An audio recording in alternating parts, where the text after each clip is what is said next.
નમસ્કાર મિત્રો, મારી ચેનલમાં તમારું સ્વાગત છે।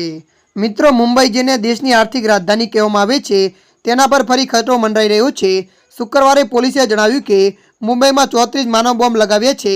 અહેવાલો છે કે લશ્કર-એ-જેહાદી નામના સંગઠનના નામે આ ધમકી આપવામાં આવી છે। અગાઉ 1993માં મુંબઈમાં અલગ અલગ જગ્યાએ વિસ્ફોટ થયા હતા, જેમાં 250થી વધુ લોકો મોતને ભેટ્યા હતા। ખાનગી પોર્ટલના જણાવ્યા અનુસાર ફોન કરનારે દાવો કર્યો છે કે 34 વાહનોને વિસ્ફોટ કરવા માટે 34 માનવ બોમ્બ લગાવવામાં આવ્યા છે, જેમાં 400 કિલો આરડીએક્સ છે। ધમકી આપવામાં આવી છે કે વિસ્ફોટ આખા શહેરને હચમચાવી નાખશે। મુંબઈ પોલીસે કહ્યું છે કે આ ધમકી અનંત ચતુર્દશી પહેલા આવી છે, જેના કારણે સુરક્ષા કડક કરવામાં આવી છે।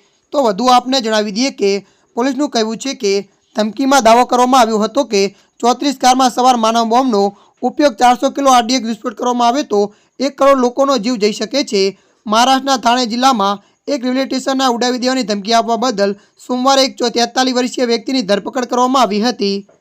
ત્યારે મિત્રો, હાલ માટે આટલું। મળીશું નવી અપડેટ સાથે। જો તમને અમારો વિડીયો પસંદ આવે, લાઇક, શેર અને સબસ્ક્રાઇબ કરી નાખજો।